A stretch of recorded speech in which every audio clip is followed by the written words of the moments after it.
तो साथियों, गाइडेंस में डॉट कॉम के नए एपिसोड में आपका फिर से स्वागत है। आज हम बात करेंगे गुप्त साम्राज्य के बारे में। दूसरी सदी के अंत में कौशाम्बी में इसका उदय मान्य है। आज अनुगंगा प्रयाग इसके और मगध पर इसका अधिकार था।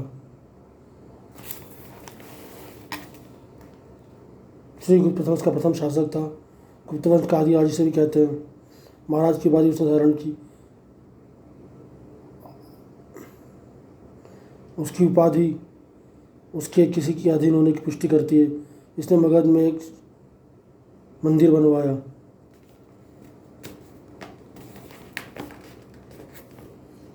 अभावती गुप्त के पूना व ईश्वर ताम्रवी लेखों में प्रथम गुप्तराज तलचर को कहा गया है। चंद्रगुप्त प्रथम उसने महाराज राज की उपाधि धारण की। कुमार देवी लिच्छवी उसकी पत्नी थी। उसने अपने नाम से गुप्त साम्राज्य चलाया। चंद्रगुप्त हरिशरण की प्रशस्त थी। उसके विजय अभियान का वर्णन है। यह अशोक के स्तंभ लेख पर भी खुदा हुआ है। विजय घोषणा हेतु उसने अश्वमेध यज्ञ किया।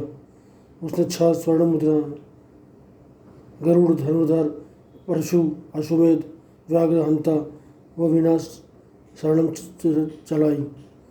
उसने श्रीलंका नरेश मेदवर्मन को पंचहार लेकर गया में मंदिर लगाने की अनुमति दी। उसके राज्य के 5 भाग हैं: दुआब, पूर्वी हिमालय, विंध्य, दक्षिण पूर्व, शक कुषाण क्षेत्र। रामचंद्र गुणचंद्र नाट्य दर्पण में के अनुसार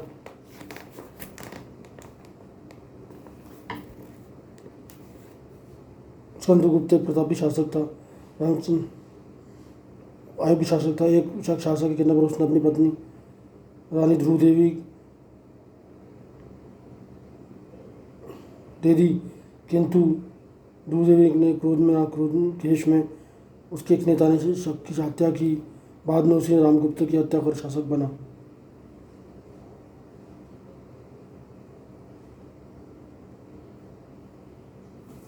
मृदुभाण में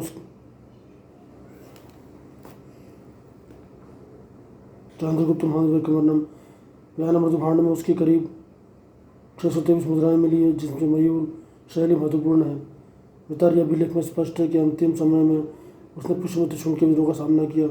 उसने नालंदा विश्वविद्यालय की स्थापना की। उसके पश्चात गुप्त साम्राज्य विघटित हुआ।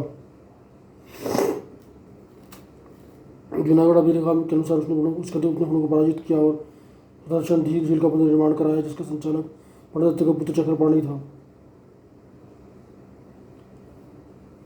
आर्य मंजूश्री में से देवराज और जूनागढ़ अभिलेख में श्री परिक्षिप्त अक्षर भी कहा गया है।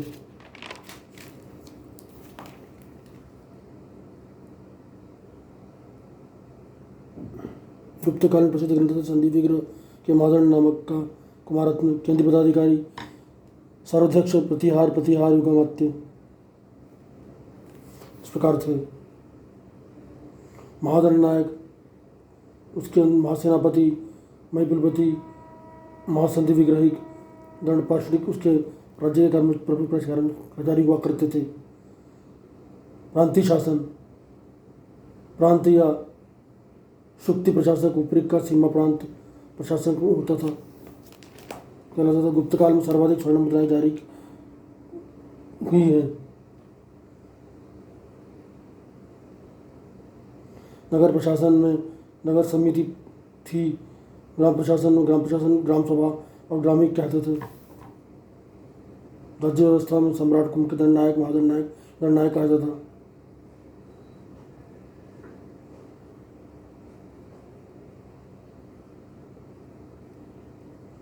दोनों साम्राज्य के विकास में भारतीय रेशम की मांग घट गई। साथ ही रोम ने चीनी से रेशम बनाना सीख लिया। इसका भी प्रभाव पड़ा।